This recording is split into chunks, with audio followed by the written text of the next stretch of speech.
Greetings, salutations, and welcome to Sportslook, the sports television program for the high plains of West Texas and eastern New Mexico.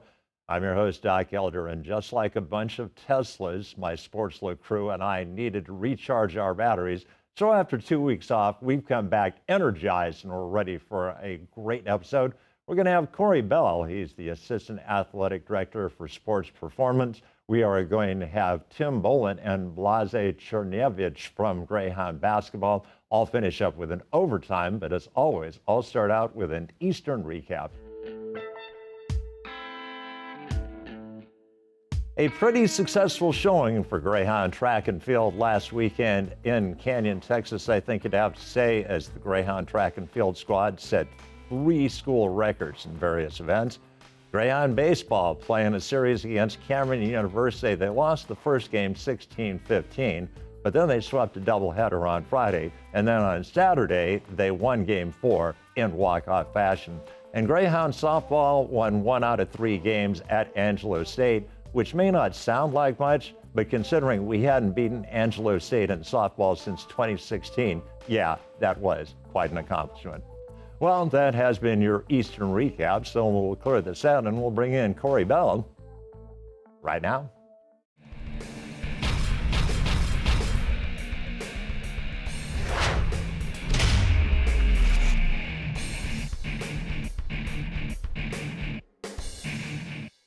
Welcome back to Sportslook, and a privilege to bring to the set of Sportslook the Assistant Athletic Director for Sports Performance, Corey Bell. And Corey, welcome to Sportslook. Thank you so much. I appreciate it, Doc. Well, the first question we ask new guests, where are you from and what was the process that got you here to Eastern? Yeah, I'm originally from San Diego, California. Beautiful city, as you know. Yes. We have bounced around quite a bit. I finished my high school at West Orange Stark High School in Orange, Texas. From there, I continued my schooling journey to Grossman College back in San Diego, and bounced around quite a bit from a professional football standpoint in the Arena League and some semi-professional as well. And then recontinued my schooling process at The Ohio State University in 2016. From there, I went to Boston College. From Boston College, I landed down in Roswell, down 70 in New Mexico Military Institute. And from there, I was back at my high school this past year. And here I am in Eastern. I'm happy to be here. So what was your association with sports growing up? Did you play them all, or was football like the sport that you concentrated on from an early age? I played a lot of different sports. Mainly it was just me and my mom, and she was out there throwing the ball to me, whether that was a baseball, whether that was a football, kicking a soccer ball to me. She wanted to be a football mom, though, for sure. And so that's what we did, and it worked out for me. In high school, I ran track, but my heart was always kind of with football, and I didn't really understand the performance and the fitness side of it until later on. So. And what positions did you play when you were growing up, and what position was your best position going into arena and semi-pro? Yeah, I was always a defensive-minded guy. That's how I am now. Very aggressive, very defensive-minded. So I played cornerback mainly as growing up. I played linebacker in high school, and then I played basically a drop-down safety, rover position towards my later years. Who were the big influences on you in terms of helping you to become the football player that you became? Yeah, my mom had a huge influence on me. Also, my uncle, my great uncle, who stepped in and was a part of that process, raising me. You know, that's kind of my foundation growing up. Now, of course, my wife is part of that foundation as well, for sure. I better say that, right? But mainly so, my Uncle Roy and my mom were just huge influences in different ways, and kept pushing me to be the best version of myself every day. It's funny, you know, sometimes I talk to people and they just play the sport, they love the sport, but they didn't really watch the sport very much. Other people, it's like, yeah, when I wasn't playing, I was glued to the tube. Yeah. So were you glued to the tube, or you were just like football for just playing it? I had every single NFL's Greatest Player book. I had every single NCAA college football encyclopedia.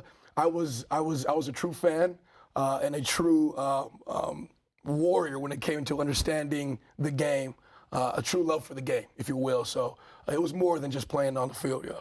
And who did you idolize? Who did you hope to be like when you grew up? Huge fan of Deion Sanders. That was the side that my mom had to be, you know, he had to tame that side a little bit, the showboating side. And the other side was Ronnie Lott.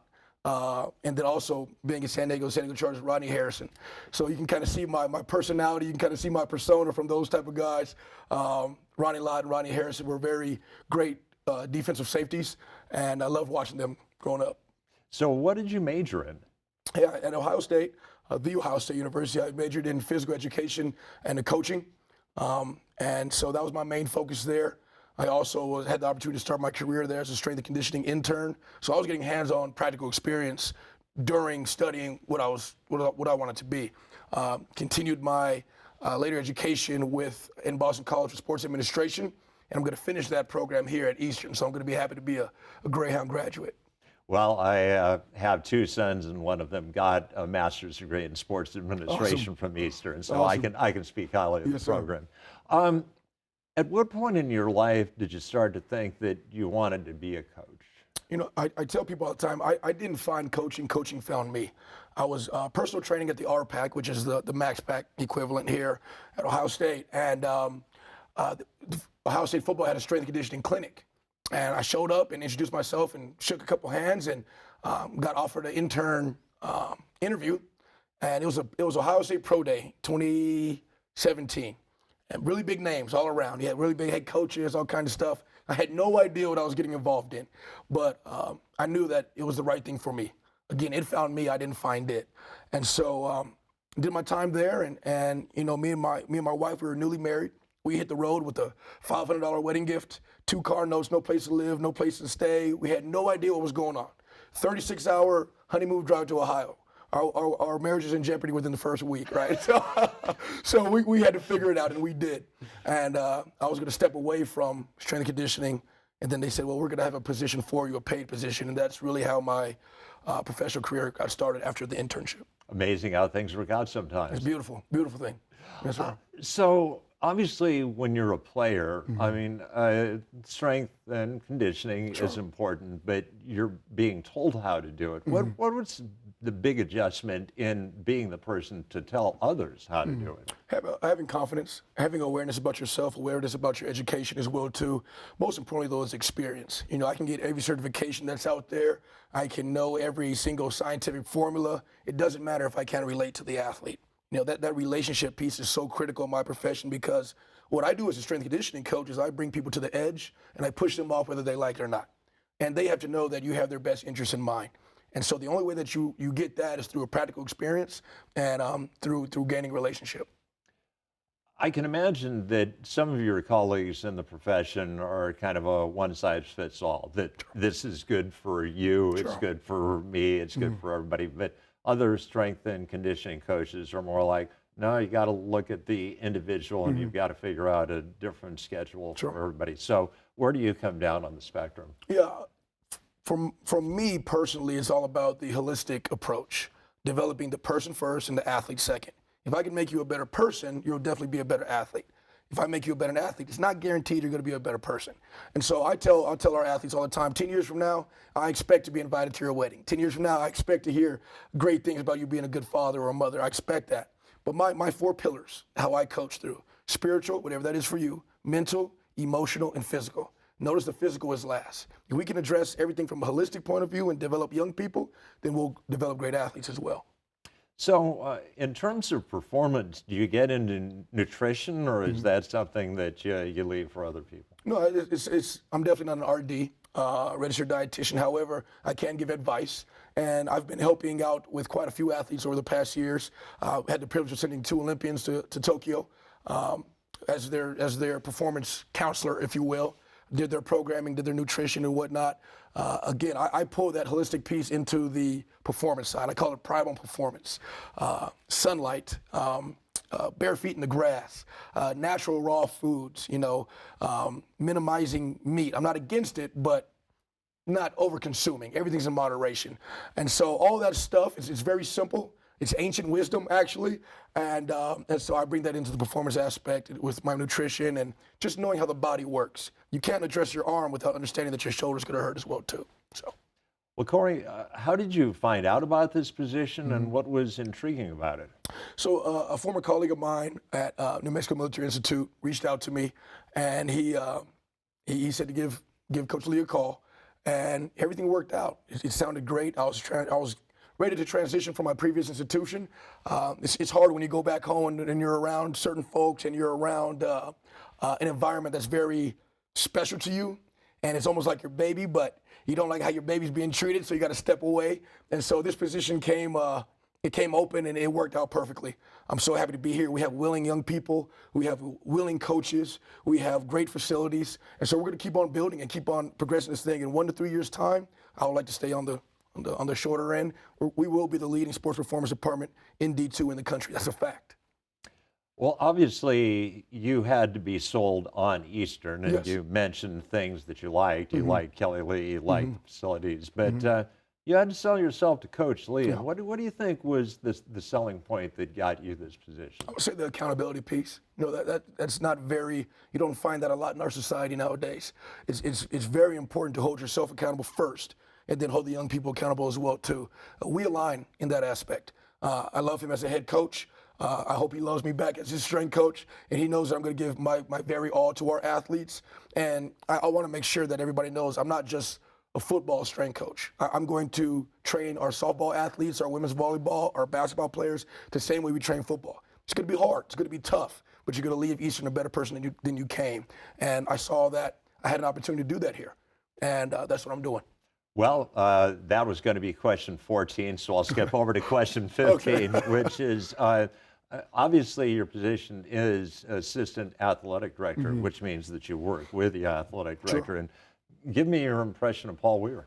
Yeah, he allows me to be me, and I love that. I can be a hard spirit to tame at times, but everybody knows it's in the best interest of the student athlete. It's in the best interest of the school, and he allows me to be me, and he allows me to maximize my gifts for the athletes, and I love that. And any time that you have a leader who's a micromanager, some things just don't work out. You gotta let that Mustang run, or that Greyhound, I should say. You gotta let that Greyhound run, and he lets me do that, and so I'm happy about that.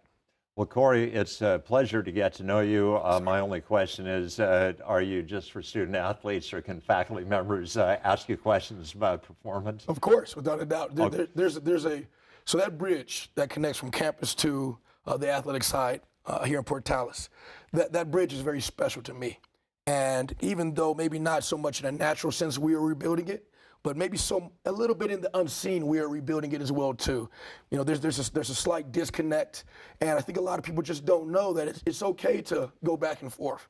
And so one of my biggest goals is to create a lifeline and have blood go back to the athletic department and back and forth and whatnot.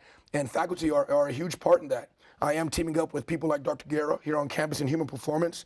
I'm teaming up with people like Dr. Luncheon, who addresses emotional intelligence. So our student athletes have a outlet to talk to somebody. There's so many things that we have going on. I've been here, I think, 42 days.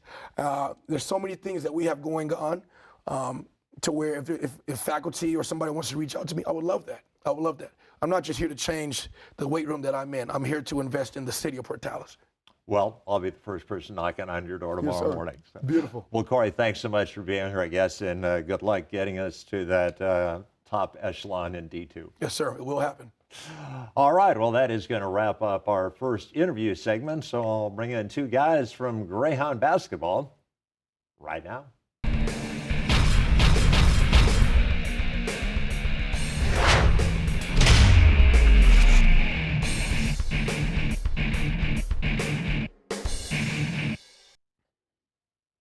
Welcome back to Sportslook, and we bring to the set of Sportslook two guys associated with Greyhound basketball. We've got grad assistant Tim Bolin, and we've got Blajay Chernyevich from the basketball team. And guys, welcome to Sportslook. Thanks for having us. Thank you. Well, Tim, we've had you as a guest before, but in case somehow people managed to miss that episode, we'll reacquaint you with the listening and the viewing audience. Where are you from, and what was the process that got you here to Eastern? I'm from Indiana, a little bit south of Indianapolis. Bounced around to a couple different programs, and then I came to Eastern here for the grad school and to be a graduate assistant coach so I can jumpstart my career, really. So found myself in Port Tallis last year, so this is my second and final year here with Eastern. That's the only bad thing about being a grad assistant is there's a statute of limitations. Finite amount of time, that's for sure. Exactly. Well, Blajay, you've come a little bit farther to Port Tallis, New Mexico. So where are you originally from, and what got you here to Eastern? I'm from Poland, from Europe, and I was in prep school last year in New York, and that's how I got here. And Coach Brent texted my coach from prep school, and that's how I got here.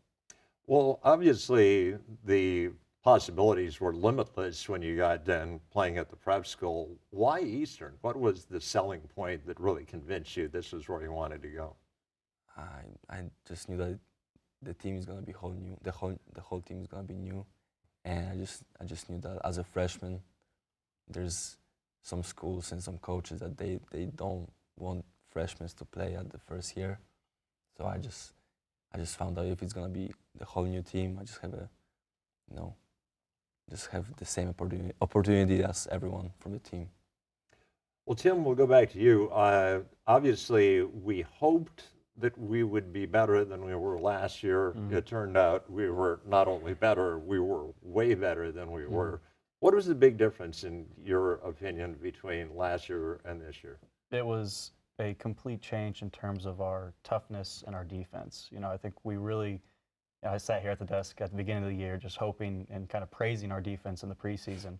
You know, and I was saying that you never know what your defense is going to be like until you get to the Lone Star Conference. And, you know, our guys really showed up, and we were the best defensive team in a number of different categories. We were first in turnovers, rebounds, and defensive field goal percentage. Like we really turned a corner in that aspect of the game. We had a bunch of guys that just wanted it more than the other team most of the time. You know, we were just on another level in terms of our toughness day in and day out. So when you combine those two things, no matter how your offense performs, like you're going to win games. And, you know, we definitely did down the stretch. You know, we wish we would have won a couple more, but we took a very big step forward in the toughness and defensive and rebounding too. That kind of goes into the toughness though.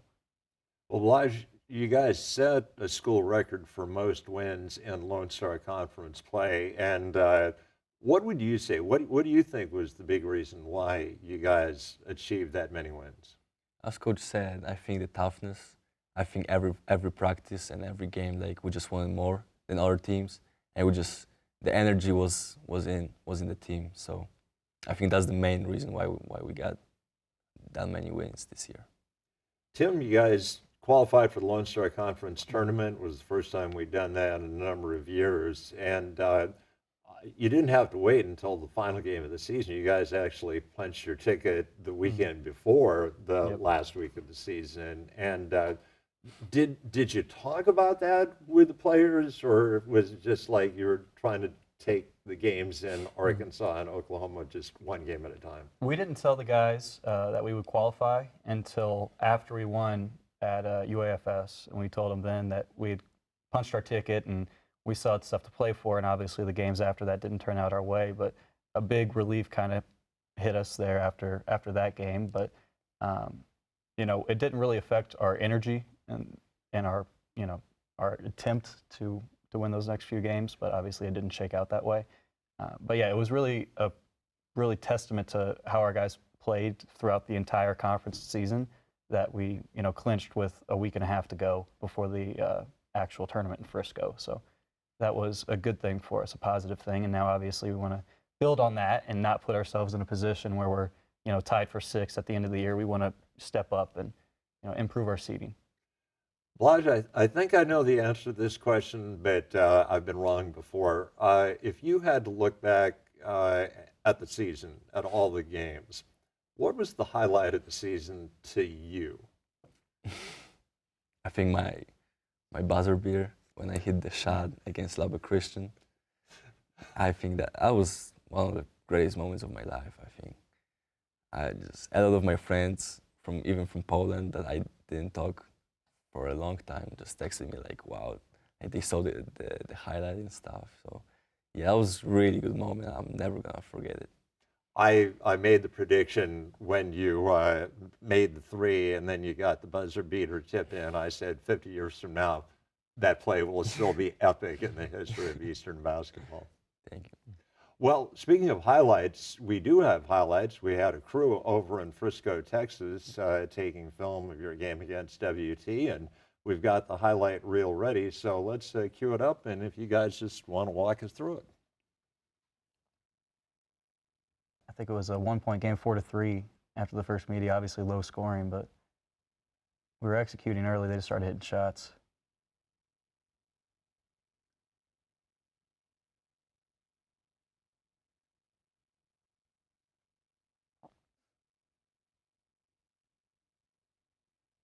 And this is something you guys excelled at all year long, was rebounding. Yeah, the gritty and grimy points in the paint is something that, you know, we really prided ourselves on. You know, we wanted to just be tougher than the other team and just be more physical on the offensive glass. So I think all the fans that came out and watched us all year, I think they'd say that has to be one of the aspects of the game that we kind of showed every single night. Getting on the ground, getting dirty, and trying to wrestle it away from the other team. In those sequences, we actually had two freshmen on the floor at the same time, Jose and Blas. So it says a lot about the confidence you had in your young kids.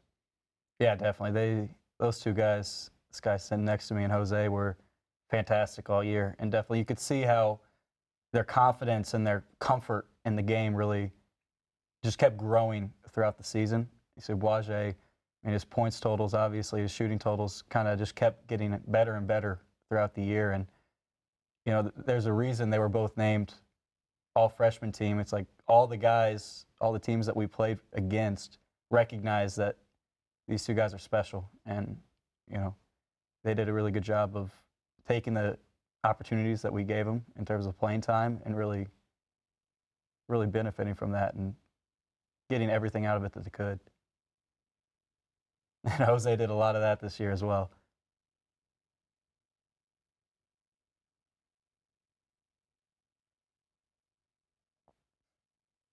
Another freshman there, 11, Junior Hodnett. He had himself a lot of good games there down the stretch. Really came on in that Cameron Midwestern homestand. And it was another one with him. He didn't see the court as much as he'd like, obviously. But as a freshman, he really produced when he got the opportunities. Keeps you hungry. Yep.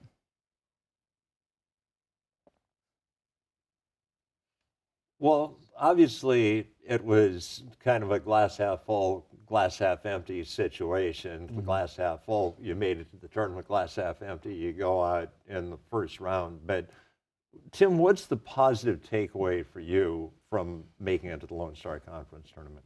It's definitely something now that we know the feeling, we know what it takes to get there. And I feel that, you know, that experience can kind of propel us over the top. We don't want to be in a situation where we're just happy that we made it anymore. You know, we get that out of the way this year and like to, you know, advance on that and now try to make a run, you know, win a couple games in the actual tournament and, you know, try to cut down some nets. So obviously we liked being in Frisco, but now I'm hoping these guys can, you know, get that taste out of their mouth a little bit and try to win some games now. Well, Blas, I'll ask you the same question. Now that you've had a little while to process it, what's your positive takeaway from making it to the Lone Star Conference tournament? For me, I think I get the taste of that, so I know how it is right now playing the really big arena against one of the best teams in the country, and the feeling that we made it, right? Everybody was so happy about that we made it, and I just liked it. Yeah. Tim, who was the unsung hero? I mean, obviously, people can look at the stats and they can see that Blas and Jose made the all-freshman team. They can look at Errol and second team all-conference. But who was the person that may not have shown up in the headlights but was really crucial to helping you get where you got? It's got to be our graduate senior, Graylin Easter. You know, like we mentioned before, you know, we had 6 guys get all-conference records. Or this guy right here, Jose, both got the all-freshman team. We had 2 honorees, and Ezedike and Greg Johnson, and then obviously the 2 second team in Errol White and Ja'Cory Ely. But the guy that I thought was right up there with them in terms of quality and one of the best guards in the conference was Graylin. And he obviously got hampered by injuries, but he just kept fighting through all year. You know, we were thin at the guard position multiple times this season, and he just kept fighting, and he just showed up every day, and he competed every day, and that was something that really pushed the team ahead, is just seeing him lead from the front. You know, we asked him to do things that probably he wouldn't prefer in terms of bring the ball up the court more than he'd like, and, you know, not being the focal point sometimes. And he was definitely just the guy that was always just, all right, give me the ball, let's go. And, you know, I think if he had a full season of healthy basketball, he'd be right up there in terms of the all-conference teams and one of the best guards in the conference. So we were very, very lucky to have him this season. And I know he'll do great things after this graduation here. Well, Tim, unfortunately, we will say goodbye to you, but Blaj, good news is we'll have you for a few more years. So we wish you the best of luck, and for you, can't wait to see you in action next year. Thank you. All right, well, that is going to wrap up the interview segment of Sports Look. So what we'll do is we'll clear this out, and I'll finish up with an overtime right now.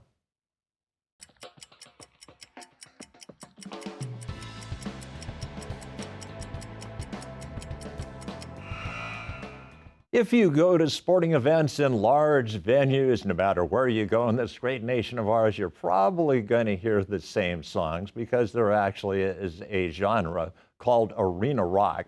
And one of the songs that you're probably going to hear is the song Seven Nation Army by the White Stripes. If you're not familiar with that song, it starts out, I'm going to fight them all. A seven nation army couldn't hold me back. And that does sound like a good sports anthem, but there's a little bit more to the story. Turns out that the lead singer of the group, when he was a child, had gone to a box superstore with his mother, and there had been a bunch of people wearing uniforms, playing musical instruments, and it seemed like the only way that she got past them was to drop money in a red bucket. And he asked his mother who those people were, and she said, well, they're the Salvation Army. But as a kid, he thought that she had said, they're the Seven Nation Army. So maybe that song isn't quite the sports anthem that you thought it was. Well, that will wrap up an overtime, and that will wrap up an episode of Sports Look. I'd like to thank my guests, Corey Bell from the athletic department, and Tim Bullen and Blaze Chernyevich from Greyhound Basketball. I'd like to thank my floor crew. Once again, my director was Logan. So for all those aforementioned people, this is Doc Elder saying, so long.